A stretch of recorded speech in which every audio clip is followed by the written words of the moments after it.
Welcome to another presentation of the Cognitive Security Institute.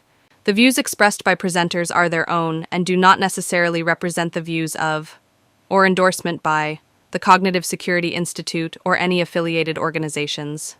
Humanity stands at the threshold of an unprecedented technological revolution. Advances in AI-powered autonomous systems, direct neural interfaces, and immersive digital connectivity promise to redefine human capabilities. However, this transformation also presents profound ethical, security, and existential challenges that demand proactive and thoughtful action.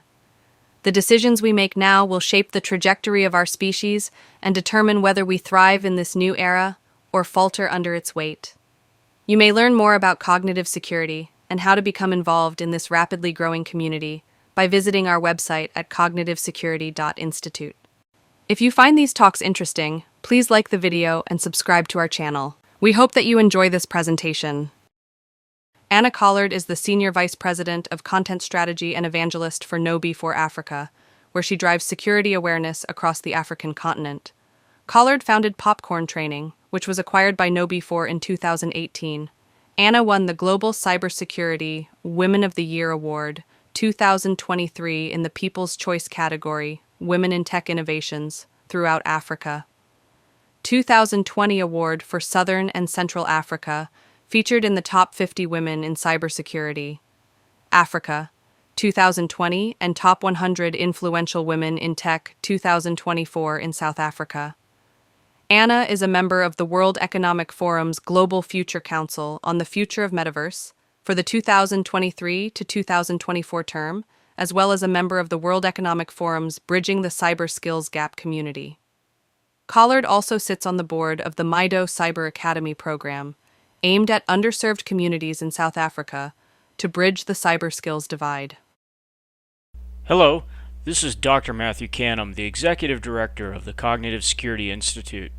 Whether you're clicking a link or inadvertently getting drawn into that latest bit of rage bait, or knowing that your AI assistant is actually working in your best interest, cognitive security is about maintaining agency over your intentions and actions.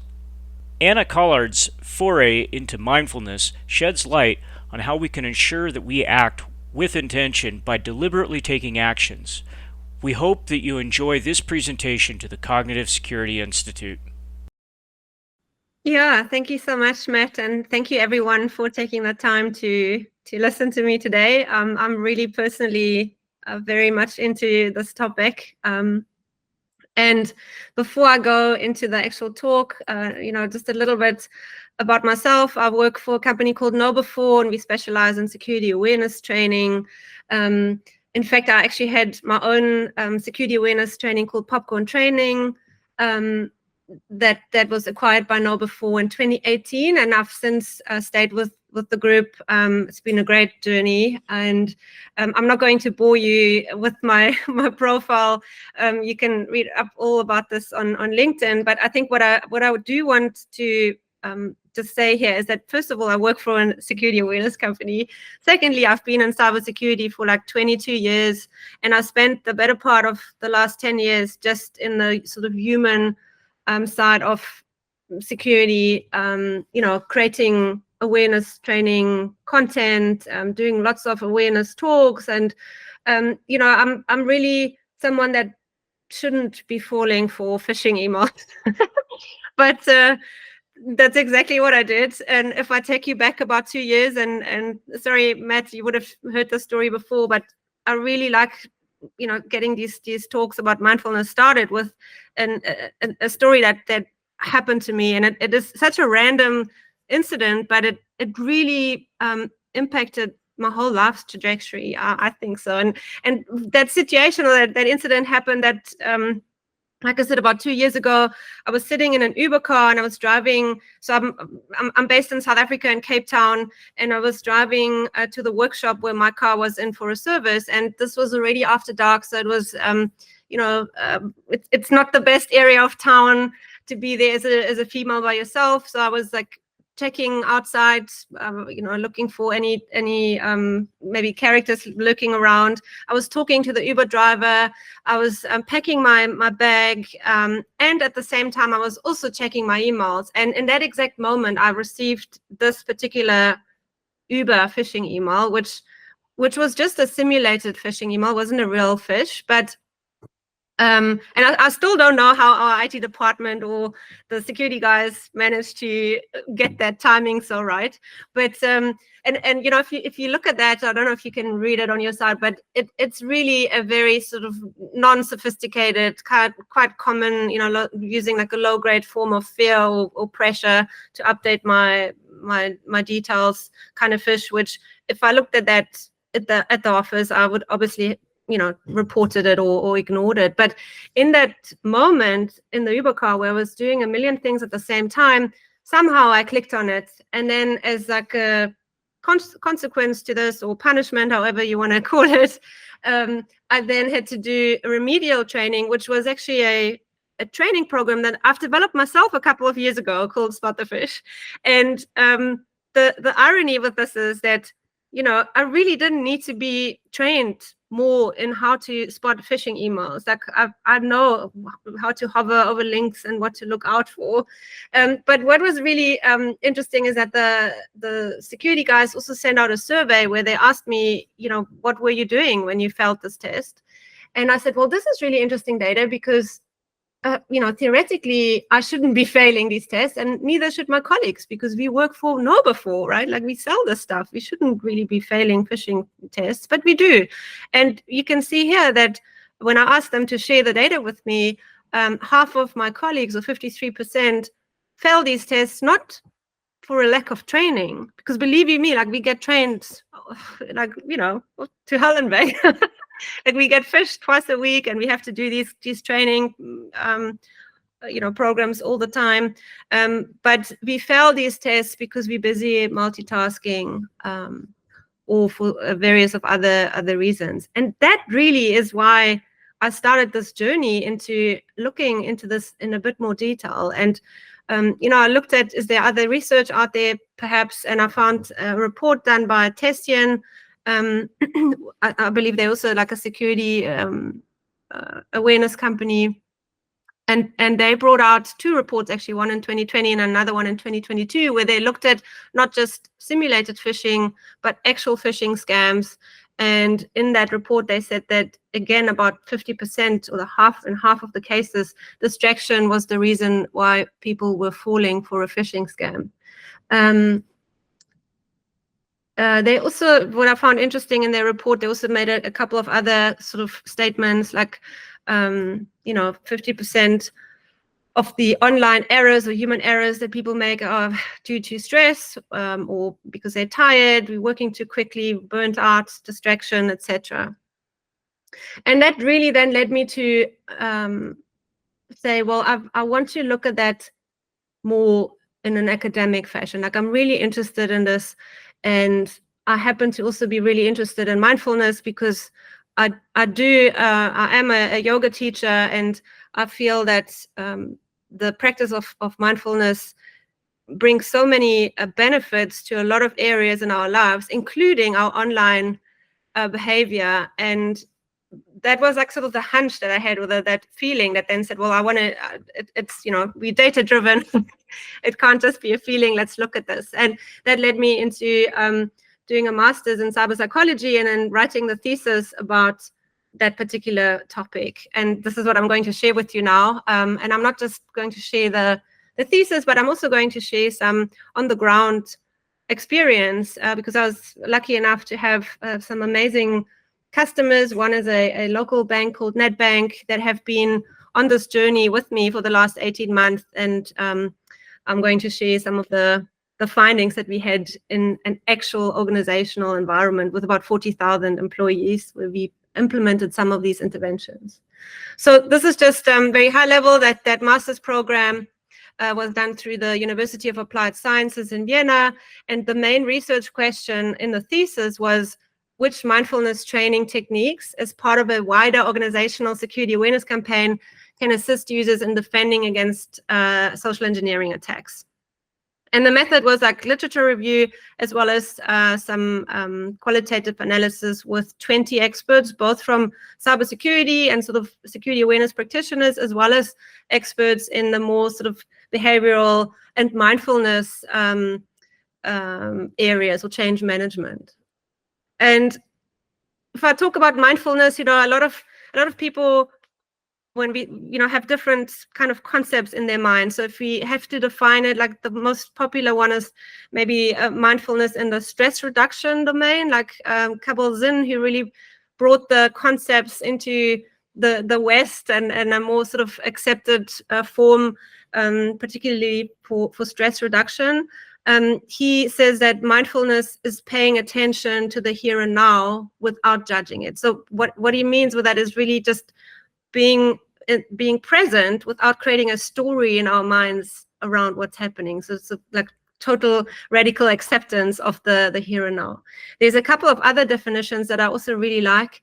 One is that mindfulness is a form of self-regulating attention, or a distraction preventer, which is also fantastic in our field. And then actually the first time that mindfulness has been defined in an academic setting is by Langer, and she said that mindfulness is actually recognizing new aspects in one's environment. So just by focusing on new things, and that beginner's mind in a way, like looking at new things, can help you to ground yourself and come back into the present moment. So this is just a little bit around the definition. What are we talking about? I think it's also important to define what mindfulness is not.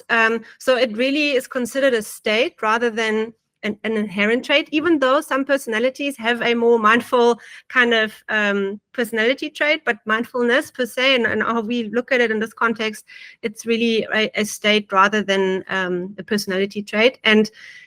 And then also what's really important is, because I think this is where it becomes mixed up in certain, people's perception, is that mindfulness does not equal meditation, not at all. I mean, it obviously can be enhanced through activities like meditation, but mindfulness itself is the state, and it's not really synonymous with these practices. And this is really important, particularly in an organizational setting where, particularly, where you might have neurodiverse individuals or trauma survivors. Meditation can be negative, it can have a triggering side effect. So it's not appropriate in an organizational setting.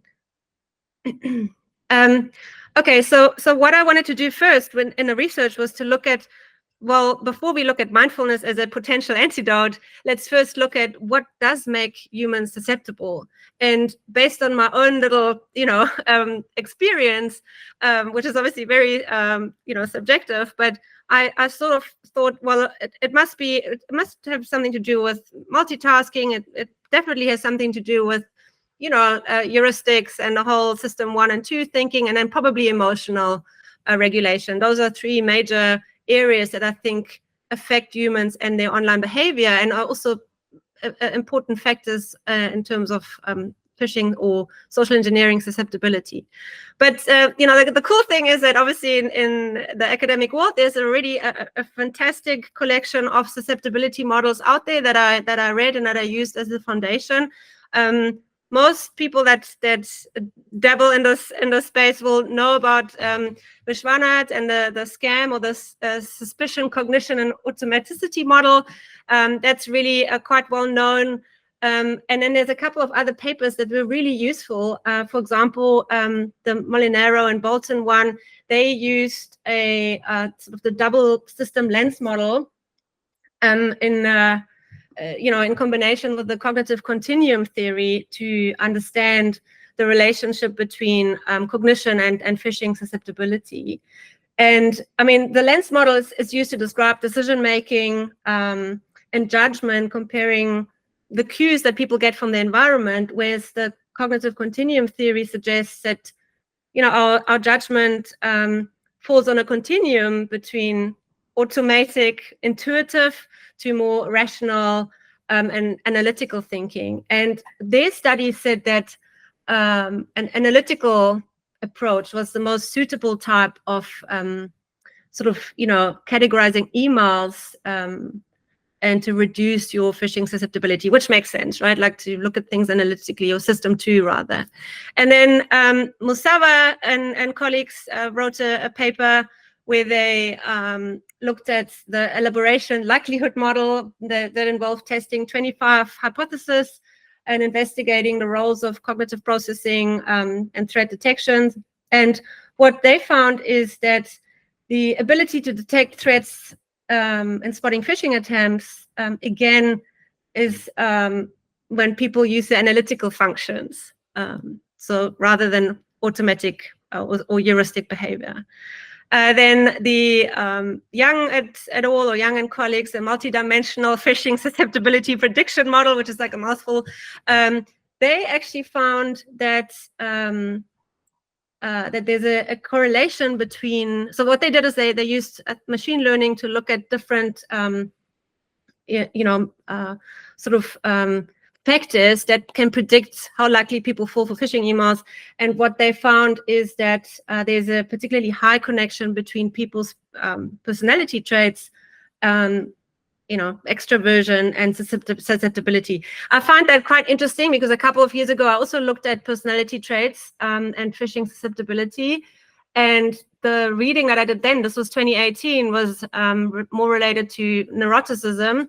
So if you look at the big 5 personality traits, then there's neuroticism as one of these traits, and then you have which is linked to emotional sensitivity, and then you have openness, which is linked to curiosity and intelligence, and then a couple of other like agreeableness and conscientiousness. And when I did the research back then, we identified a high level of neuroticism, a high level of neuroticism was linked to high susceptibility versus a high level of conscientiousness and openness was linked to lower susceptibility. So the whole personality traits and susceptibility model is a little bit controversial because there's so many different conflicting research papers. But anyway, so those were some of the findings from their report. And then lastly, also the human-centered phishing susceptibility, or the PSM model, was also really interesting because what they did, and this is the first paper that I found, is they actually brought in situational factors into their analysis. What they also did is they used sort of different, like the way that they categorized phishing and human susceptibility factors in long-term. For example, your personality trait might be a long-term effect to situational, so your mood or the fact that you're multitasking or distracted. So that I found really interesting, but it was a little bit too complex in terms how they laid out that model that I decided I'm going to create yet another model.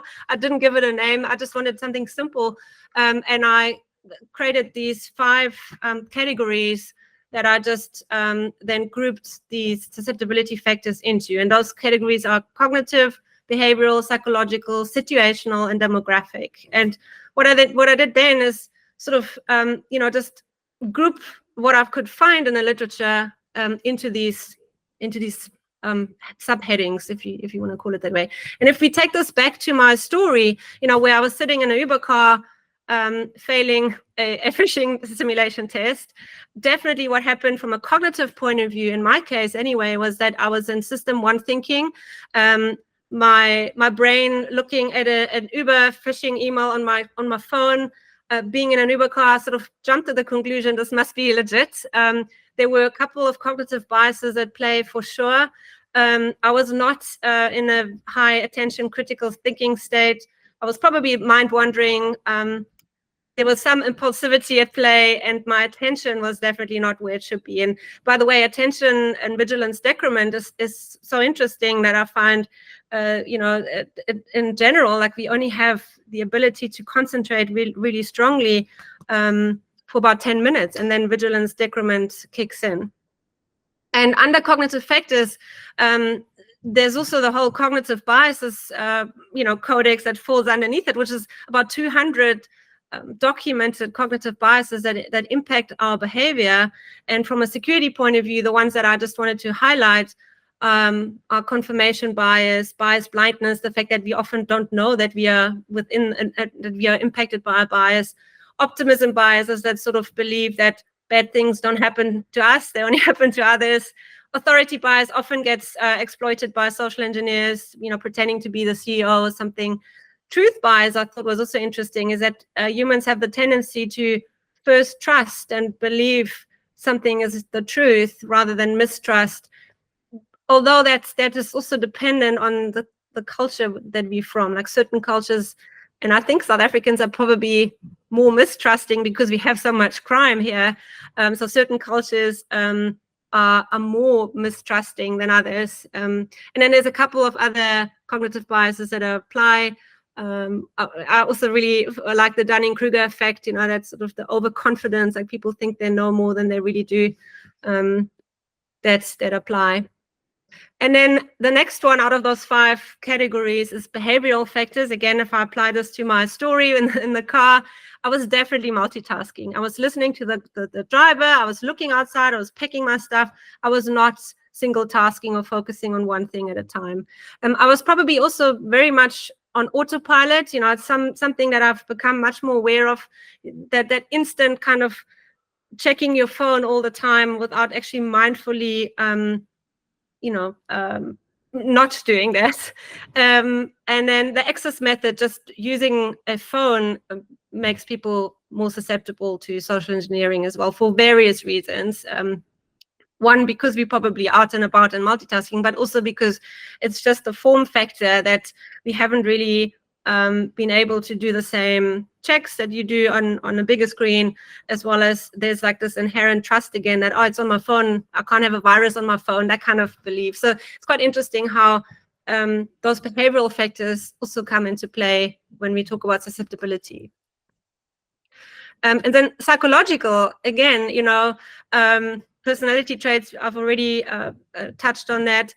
I think what is really interesting, if we look at the big 5, which is sort of your de facto personality trait assessment tool or definition tool, on that spectrum, if you look at neuroticism, if you are higher on that spectrum, that will have an impact on your ability to have self-control and emotional regulation. Self-awareness and self-efficacy has also been linked to susceptibility to social engineering. For example, if my self-efficacy, and this is the belief of, if I might be trained in security awareness and I might be aware of the risks, but if I don't trust in my abilities to deal with those risks, I'm more likely to do the wrong thing. So this is also really important to keep in mind for practitioners, is that we need to enable and empower users, not just scare them and make them aware, but we actually have to give them the efficacy to do something about it. And then I mentioned the susceptibility to persuasion, which is literally, that's another personality trait. Certain people are just more gullible than others, which in fact, like, there's a percentage between 3 and 7% of the population, and it's regardless of your demographic background, your educational background, your age. You're just more likely to be conned or scammed than others. And then also, mental conditions or illnesses will impact your behavior, your online behavior. I'm very open about it. I do have an ADHD diagnosis, or ADD rather. So that again makes me probably more susceptible if I'm distracted and in my squirrel brain, that I click on things I shouldn't be clicking on, even though I should have the self-efficacy to not do that. And then situational factors, being hungry in the afternoon, we have less self-control. Great example, in our offices, we have these, these cupboards that are filled with sweets, and in the mornings I just walk past them. I'm not interested. And in the afternoon, I find it very difficult to not go there. So self-control is linked, or behavior is linked to situational factors like being stressed, being overloaded, overwhelmed, being hungry, being tired. But also on the flip side, years of employment will have, the longer you work in an environment, the more positive or let's say that the susceptibility factor will decrease. Position of power is also linked to decreased susceptibility. So even though many people believe the other way around, but often the executives do have a good understanding of risk and will do the right thing. It's more in middle management where you'll find more of the sort of risky behavior and human errors that are linked to leading positions. So that I thought was quite interesting, because oftentimes when we speak to customers, there's a perception that the leadership is maybe not complying to the security policies, and that having a negative effect. Obviously, quality of your security awareness programs will have an impact. The culture will have an impact, but then also the time of day, how distracted we are, and even which departments we work in. All of those are situational factors that impact our susceptibility levels. And then lastly, demographic factors. Age definitely has an impact. The younger or the older we are, it will have an impact on our cognitive abilities. Obviously, if you're an adolescent, your myelination process hasn't finished yet. So we are much more, these kids are, or adolescents are much more likely to be emotionally overwhelmed and not able to control their responses. And then age-related diseases will also impact cognitive abilities. Gender, I found the research was not conclusive at all. There was too much conflicting data, so I did exclude that. But here's just the the collection of all the papers that were referenced. Excuse me, that are linked to these various categories, and also the conclusivity of the research itself. And then if I, again, have to highlight in the context of my little Uber story, the red highlights here are the, let's say, the factors that negatively impacted my behavior, whereas the green ones, like the years of employment, I've been around the clock. And then also the quality of our cybersecurity awareness programs internally definitely had a positive impact, so much so that even though I clicked on that phishing simulation, I then did not proceed in entering my credentials, which would have been the next step of the attack. So factors have both a negative and a positive impact on our susceptibility to social engineering. And then if we look at these factors that are, and a lot of them, obviously, they're interdependent, and they happen in parallel and at the same time, and they sort of impact each other, which shows how complex human behavior really is. And what I thought was really fascinating was actually one of Matthew's, one of your previous guests, spoke about, even the system 1 and system 2 thinking. Those are not states that are totally mutually exclusive. You can be in system 1 and system 2 at the same time, and different brain areas get activated at the same time. So it's not a 1 and 0 kind of environment. So it's a complex state, our human behavior. And I'm the first to admit that I probably haven't listed a lot of other factors that have additional impact on our behavior. But then if we look at how traditionally, how did we approach security awareness and user behavior, it's very limited in terms of what are we actually doing, right? Like we're trying to improve people's IT knowledge and their expertise, and maybe we're addressing the overconfidence or that Kruger-Dunning effect. But are we really helping them in emotionally regulating their responses? Are we doing something in terms of moving them quicker from a heuristic response to a more sort of analytical response? What are we doing for attention? So this is really where it becomes so interesting, and where I then thought, we really are missing something in our industry at the moment. And let's call it like the industry, like the traditional, I'm talking about traditional security awareness, which is sort of your e-learning, that technical kind of what do you need to do when kind of thing. So I am aware that there are some great, and including KnowBe4, we obviously have some cool behavioral kind of management tools. But what I'm criticizing here is our more traditional security awareness approaches. So the problem really with awareness training is that it does not automatically result in secure behavior. And how do we do that? Obviously, there's behavioral sciences, and there's a lot that we can learn from them in terms of engaging and motivating users or people to change their behavior. But it's not an easy feat. And in security, we always talk about vulnerabilities and patches and systems. So is there like a patch for this complex human being that we are?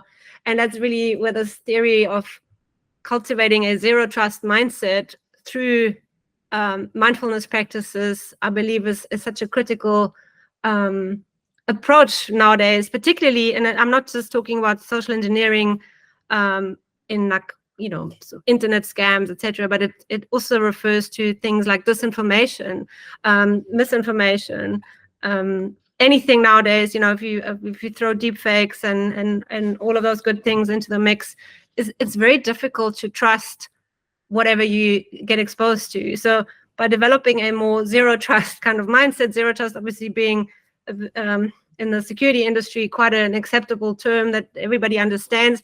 Amongst the end users, maybe not so much. They just think, oh my God, this is so negative. But in a cybersecurity environment, it's an easy way to explain what are we trying to achieve. What it really means is that it's this healthy dose of skepticism and a constant verification by using techniques such as mindfulness practices that encourage us to pause before automatically reacting. And that's really where it then goes into this whole mindfulness concept and how does that apply. So again, just to define it again, mindfulness is being in the moment or in the present moment without judging it. There's been quite a bit of previous research already on mindfulness and phishing or social engineering susceptibility. I've just listed a few of those, and in fact, two of them I also interviewed as experts in the thesis. I was lucky enough to speak to David Harley. He's quite a well-known cyber psychologist, and he wrote a book not so much on cyber security, but just mindfulness in a digital world. That was fantastic. Anyone who's interested, I highly recommend that book. And then also spoke to I think his name was I forgot his first name, but Jacques, who wrote a paper about mindfulness being, should be the first line of defense in cyberspace. What's also really interesting in terms of a paper that didn't particularly mention the word mindfulness, but what he did was, and this paper was called "How Experts Detect Phishing Scam Emails," and what he did was analyze how security professionals and IT, pros are acting when they come across a phishing email. And what he defines in his paper was that before you go into that step of analyzing and verifying and hovering over the link and all these good things that we usually teach people to do, there is a first step, and that first step is what he called sense making. And it really is that spidey senses that professionals have, where they definitely are in a heuristic kind of, okay, I'm just very quickly working through my emails, but something makes them pause, and that's that first step of sense making, or in translation, that mindfulness step where they become aware of something just being off, and then they move into system 2 and do all the good checks and all the stuff that we typically train users to. So what I did then is look at all the papers that looked at mindfulness practices and how and the types of benefits that are validated or at least documented. And in the context of this research, four categories that I then tried to map the findings in were stress reduction, which is sort of what I think the majority of people understand when we talk about mindfulness in the mindfulness-based stress reduction context. But there's so many other benefits as well, like present moment and meta-awareness, cognitive enhancement, particularly around attention, and then emotional regulation. And again, there's just a list of the papers that were referenced and mapped into these four categories. And what was fascinating then is when I mapped the mindfulness benefits to the susceptibility factors. The beauty is now, instead of just having one or two, which is your traditional old school awareness training, now we can see that mindfulness actually, at least in theory on paper, addresses 23 out of the 33 susceptibility factors, including things like cognitive biases and heuristics and mind wandering, attention, impulsivity, like so many things that we kind of believe, well, this is just human nature, that's how it is. We can change. We can change our neurology, our brain makeup through, and it doesn't have to be a 10-day Vipassana silent meditation retreats every year. It can be as simple as 10 minutes of breathing exercises every day. I thought that was really fantastic in terms of the evidence for that hunch that I had initially, and that's the kind of feeling that I had that mindfulness can really help in a lot of these in these factors. Obviously, mindfulness will not change our age or other demographics, but it can definitely help with a lot of the factors listed here. But the question is then, how do we actually do this practically? How do we cultivate this in a cybersecurity culture? And this is really where the practice comes into space. And that was a part of the research, was to then find out from practitioners as well as the mindfulness experts, like, how do we run this in an organizational setting? And then the results of the research was that in order to change culture, and it doesn't matter whether that's for a more secure culture or more mindful culture, we have to start at the top, right? Like, there has to be an executive buy-in in order to bring in these concepts into an organization. And it actually goes beyond cybersecurity. It goes more towards a culture of deliberation and allowing people to slow down, like going away from that instant response and being online on 50 different platforms and expecting people to respond to Slack and email and WhatsApp and all that stuff all the time. Like, actually realizing how bad that is for our productivity and performance, and moving away from multitasking to a more single tasking culture, really. How do we do this? By using ambassadors, by using people that may already embrace some of these concepts, and then bringing them on board as cyber mindfulness ambassadors. Some of the techniques and the practices that were listed, again, you see meditation is not on that list at all. It's more sort of tactical, like, teaching people how to read their heart rate variability. That's heart rate variability is such a fantastic indicator for general health, but also for your mental health. Doing meta-awareness training. So just like mindfulness-based stress reduction is like a term that's well known, there is a mindfulness-based attention training that one could maybe roll out. Doing simple breath work, intentionality. So there's a couple of things that can be brought into an overall campaign by using tools as well, integrating it into existing technology. And then when rolling it out as a campaign, like with any other security awareness campaigns, this is not something that one security person can do by themselves. It really needs to be integrated across, sort of communications, and bringing in, techniques that we know work when we try and change cultures in general. And this is just some of the findings that I've highlighted here, and also some of the ideas that came out of this, like an emotional phishing remediation training, like taking people through. This is what NetBank is actually actively doing, is that taking these clickers, the people that have failed these tests, through the emotions that they felt when they failed the test, and that in itself provides some mindfulness and reflection. And this is really, the next slide is sort of the big picture of the whole thesis, like starting with the why, like why mindfulness can be, should be used as a defense layer for all the reasons I've just outlined, the susceptibility factors and the mindfulness benefits. Then the actual what practices and techniques are appropriate in organizational settings. How can, what can we bring in? What should we not bring in? And then how do we do it? As I mentioned, by applying sort of organizational culture transformation learnings involving executive, bringing in ambassadors,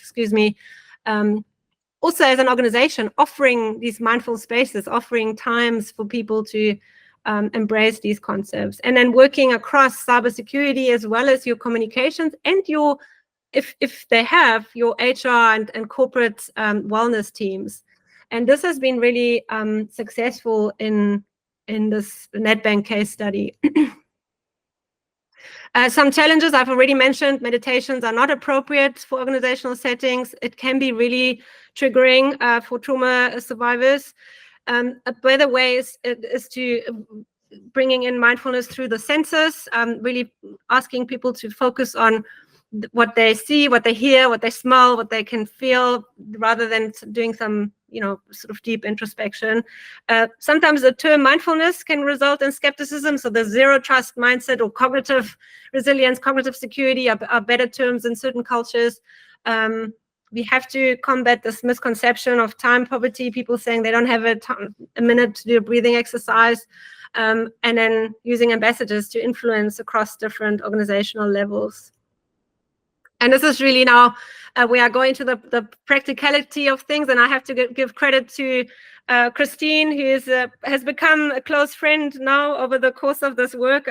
So she works for Nedbank, who are one of our biggest banks in South Africa, and she has started rolling out cyber mindfulness about 18 months ago, and it started with a talk that I did, and it was like a hybrid talk. My colleague Jawad dialed in remotely, and I actually flew up to Johannesburg and spoke about this whole concept of multitasking and emotional response. And then that helped us to get HR executive buy-in for a mindfulness campaign. Luckily, in this bank's organization, or in this organization, leadership has already embraced the concept of mindfulness as a value. So it was a relatively simple sale by the security department. And something that I thought was really fun is that they then, for example, did these roadshows and in collaboration with their corporate well-being teams. With corporate well-being would bring in, your insurance provider that does like health tests and checks your heart rate and things. And then the cyber team would have their own little stand or booth there, and people were initially surprised. They're like, what does cyber have to do with health and wellness? And then they could explain the whole concept to them, and people actually get it, and they really resonated with that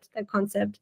And here's just a couple of examples of the collateral that they've used and how they they use the tagline "Calm Minds Fight Cybercrime," and then brought this into through all the messaging throughout the year. And then use some content, like at KnowBe4, we have a couple of small little videos that explain the concept of cyber mindfulness in calming our amygdala, like what is amygdala hijacking, why is multitasking so bad, why is it such a myth, and then they also rolled out like a mindfulness tool called the Zensory, where people can, through listening through nature sounds and binaural beats, be in a more focused state.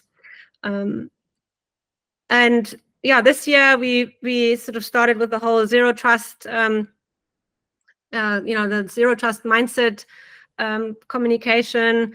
And what is also really cute is just something that I brought up here. Is they have maybe a bit more budget than other organizations, but they always have these like little giveaways. Like they handed out these little stress balls that are called aroma dolls, or that smells nice, and if you take a breather there, it puts you back into like your senses in the present moment. And then they link it always back to, hey, before you click, take a breather or think about it. The takeaways from Christine or her team at Nedbank is, staff really resonate with that. It's a much more human-centric approach to cyber, but obviously getting executive buy-in, absolutely key. It's also important to work across your HR and communications teams. Always measuring, like asking surveys, asking for feedback is important, and bringing in a little bit of fun is always rewarding. And then I see, like I think, Matt, I've got a couple of more minutes. I always try and bring that in just to share some practical steps, how we can actually bring in mindfulness in our daily lives and in our daily cyber lives or online worlds. And the first one is that I really, being, the distracted squirrel mind that I am, it really requires conscious effort and intentionality on my part to focus on single tasking, like really tell myself, okay, now I'm working on something for 20 minutes. That's all I do, to put the phone away. really slowing down. When you go and eat, that's what we do. Like you eat or get a coffee and you look the coffee person in the eye rather than being glued on the phone. That's really something that makes a massive difference. And ironically, if one slows down and prevents multitasking, we actually get so much more done at the end of the day. The second sort of mindfulness technique in the cyberspace is to teach people that our emotional reactions are actually alarm systems. So when a message triggers us, whether that's positive or negative, that in itself should be an indicator that we might be manipulated. And some people, they're so cut off from their emotions that they might not even know that they're feeling something, but they can, again, connect to their senses. And you can tell them, look, if you're feeling, if your heart rate is increasing, or you get sweaty hands, or something just feels off, just slow down, because it could be a manipulation technique. And that's competence to to identify what's going on in our bodies and in our emotions, called interoception. And that's a skill that one can bring into the campaigns. And one of those techniques, obviously, is through breathing. I think the simplest form of breath work is really longer exhales. If you exhale for longer than you inhale, you're activating your parasympathetic nervous system. It really works wonders. Like even the US Navy SEALs are using it. They're calling it tactical breath work or tactical breathing. So breathing and breath works are such simple techniques that are extremely effective and can help people to slow down and move away from that automatic response and just calm down and do something that's more intentional. The same applies to movement, particularly if you're sitting in front of your desk the whole day. One of the experts that I interviewed is actually an expert in sports science that is the leading academic in the heart rate variability space. And the advice that he gave was literally spinal movements. If we can be able, and you don't even have to get up, like just moving your spine, sitting on your desk, can release so many positive hormones or feel-good hormones, and bring you back into the present moment again. That's another very simple and effective technique to teach people in an organizational setting. It doesn't have to be this yoga kind of thing that's threatening for some people, but just like telling them, hey, if you move your spine like as if you're swimming on your desk, you do that for like a few seconds, and it actually helps you, from a health point of view, it makes you sit up straight, and you will breathe better, and it will make you more present. And those are just like very simple kind of little techniques that we can bring into our daily lives and share with our colleagues and end users. And focusing on single tasking, using emotions as warning signals, and these tactical breathing and spinal movements can help by coming back into the present moment. And all of these will help us, will help us to be not only more productive, but also safer online. And obviously, there's a lot of open questions. How do we measure the effectiveness? How do we measure the different interventions and the effectiveness between these interventions across different regions and countries and cultural settings?